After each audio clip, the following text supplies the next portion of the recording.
Well, hello all, and this will be something, as you can tell, a little different. I'm doing a audio, and the reason why I'm doing audio is this is more of a top 10 comic book type list, and I actually want to show you pictures of the comics, so that's why I'm doing this. And it's also a response to a video Nightmare Baller did on his comics channel, Nightmare Comics, one, about his top 10 books on his pull list, not necessarily basically his favorite books, and this is basically me talking about my favorite comic books.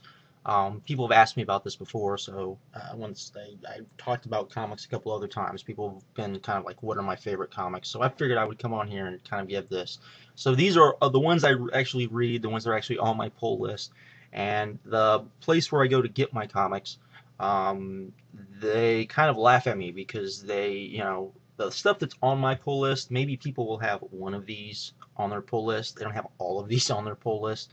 I have kind of a weird taste, but I thought I would at least come on here and kind of give people an idea of kind of what I like. I'm not a big fan of the Big Two, as you will see. There's only one book on this entire list that the Big Two even publish. So yeah, and it's not even a Big Two book. So that should tell you something. But anyways, let's get started.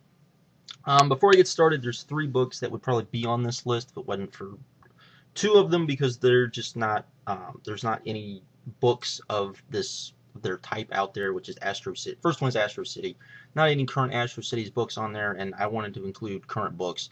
There's no current Astro Cities book on out, so none of those. If you have never read an Astro Cities book, go get it. It is awesome. I love Kurt Busiek. I love the Astro City. The only thing I hate about Astro City is every time I read one of these stories, I think Kurt Busiek is the only guy in the world that should write comics. So yeah. And the fact that because of I was going through Astro City Withdrawal, I got a book that I would recommend no one ever buying called Project Superheroes or Superpowers. Absolutely wretched book. I got it had this nice, pretty Alex Ross cover on it. Stay away from that book. Um, Next would be a new book that fairly new book, Lady Machnachia. Um, which is a steampunk book that just is only up to issue 2, and that's it, or 2 issues. There's a 0 issue in issue 1, and that's why it's not on this list. Is because of that. If we were probably 5-6 issues in here, I wouldn't stock up my liking it up to the Cult of the New. So that's why it's not on here. And the last one is Cyberforce slash Hunter Killer. That part of the Top Cow universe. Cyberforce is my favorite X-Men ripoff. And because it's my favorite X-Men ripoff, I just absolutely love it. I love the characters, always have. It's always been kind of, when people are like, I can't believe you like that. And I was like, yeah, I know, I'm weird, but I like it. So there's that, but I'm a big Top Cow fan in general, so there you go. So these are my 10, I guess, my 10 favorite books currently, and the books that I look most forward to reading month after month. First, anything 30 Days of Night. I know these are not as good as they once were, but I still absolutely love them. I have fun with them. Really enjoyed them. Actually, the 30 Days of Night X-Files crossover, I really enjoyed as well. I like the fact that the vampires in these are actually, in my opinion, vampires. They aren't brooding, emos. And there's actually some horror into it. I love the art for the most part. Just overall, just love these books, and I always look forward to them. So there you go. Next are the Conan the Barbarian books by Dark Horse, which are much more from the Howard actual books, much more gritty. Kurt Busiek wrote the first, what, 12 issues or so, I think, maybe 6 issues of these, I think, if I remember right, maybe more than that. But that kind of got me sucked in, and I just kind of gone along for the ride. Um, Even the kind of offshoots and the miniseries that they've done, I've loved. I like the fact that it's gritty. I like the fact I've always been a big Conan fan. Was a big fan of the movie. Became a big fan of the comic books, even like Savage Sword of Conan and the more adult books. Was always a fan of those as well. And so when Dark Horse took over, and they definitely made them not as much what Marvel had, where Marvel they were still kind of um, just not as gritty and still kind of Marvel, even though there's still a lot of the Marvel. My favorite What If that Marvel ever did was Conan versus Thor. So there you go. But I absolutely love these. They actually did have a collection. They just finished it. It was a 7-book collection where they took the Frank Frazetta covers and took the comics that the stories were based on, that the covers were part of, if this makes any sense, and stuck them in collection with Frank Frazetta's art on it. Which, if you know who Frank Frazetta is, you understand kind of why that's a big deal. But there's that. Then we have the Lone Ranger. Jonah Hex isn't on here, but the Lone Ranger is. By all accounts, I should absolutely love Jonah Hex because I'm a huge I actually a big fan of the Jonah Hex character. I like pretty much all the people that they've brought in to be part of the creative crew for the Jonah Hex comic, but for some weird reason, that book doesn't click with me. And the Lone Ranger book, which I was very skeptical of, really does click with me for some reason. I've loved every kind of I just love it. It's a very good, true adaptation of because when I was a kid, I used to watch the Lone Ranger show when it was in syndication when I was a kid, and black and white, kind of cheesy, but still it's a good kind of an ode to that. It's very much an up to date. It's still kind of gritty. I've loved pretty much all the stories. There's really nothing that they've done that has made me go, why did they do that? I've liked pretty much everything they've done so far, and they just finished issue 25, and they're in the midst of doing Lone Ranger Zorro: The Death of Zorro, which so far has been a pretty interesting story. So that's good. Next, we have the whole Hellboy universe. Any book pretty much in that genre. If you're going to talk about, like you have all the X books, the Hellboy books are probably where I would fall into that. I just love the universe itself. I'm a big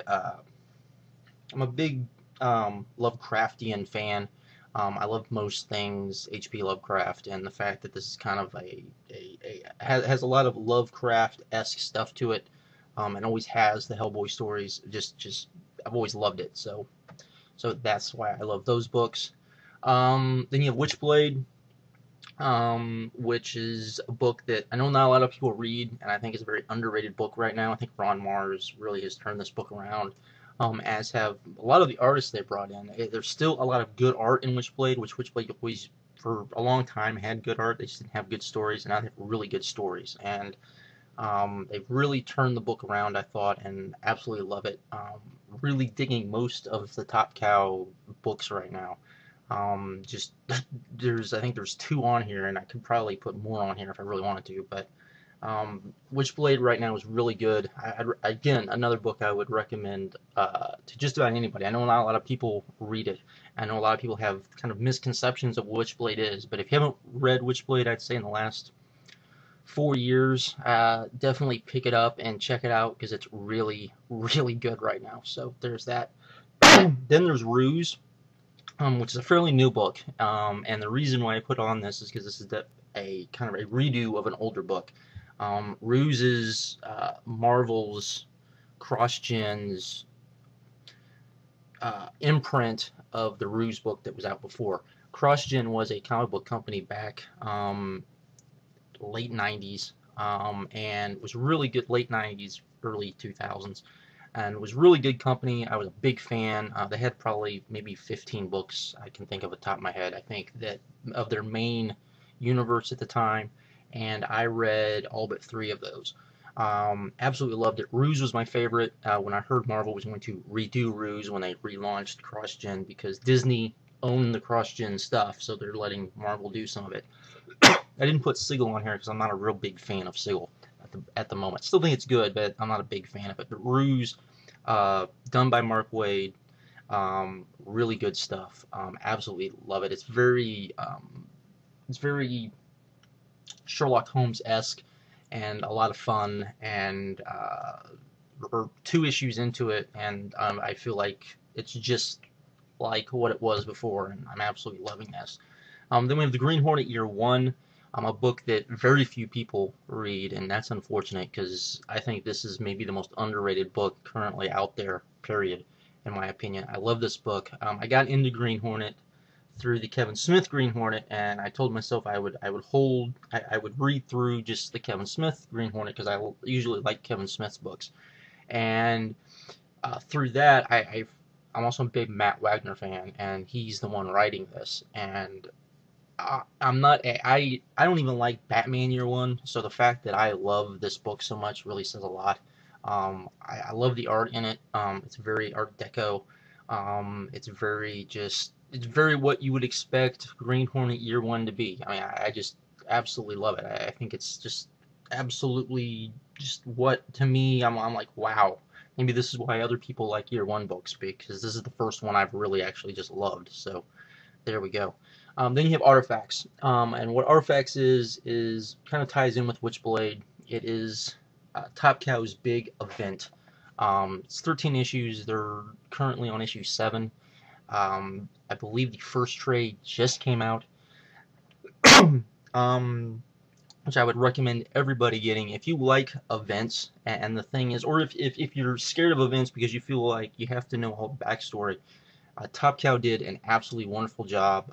They came out with Artifact Zero, and Artifact Zero explains every main character, what's the deal with every main character, pretty much the backstory that you need to know for this book, and then every issue of Artifacts, the main Artifacts books, when they introduce people, there are backstories in the back of those books, and I'm sure they've added those into the trades as well.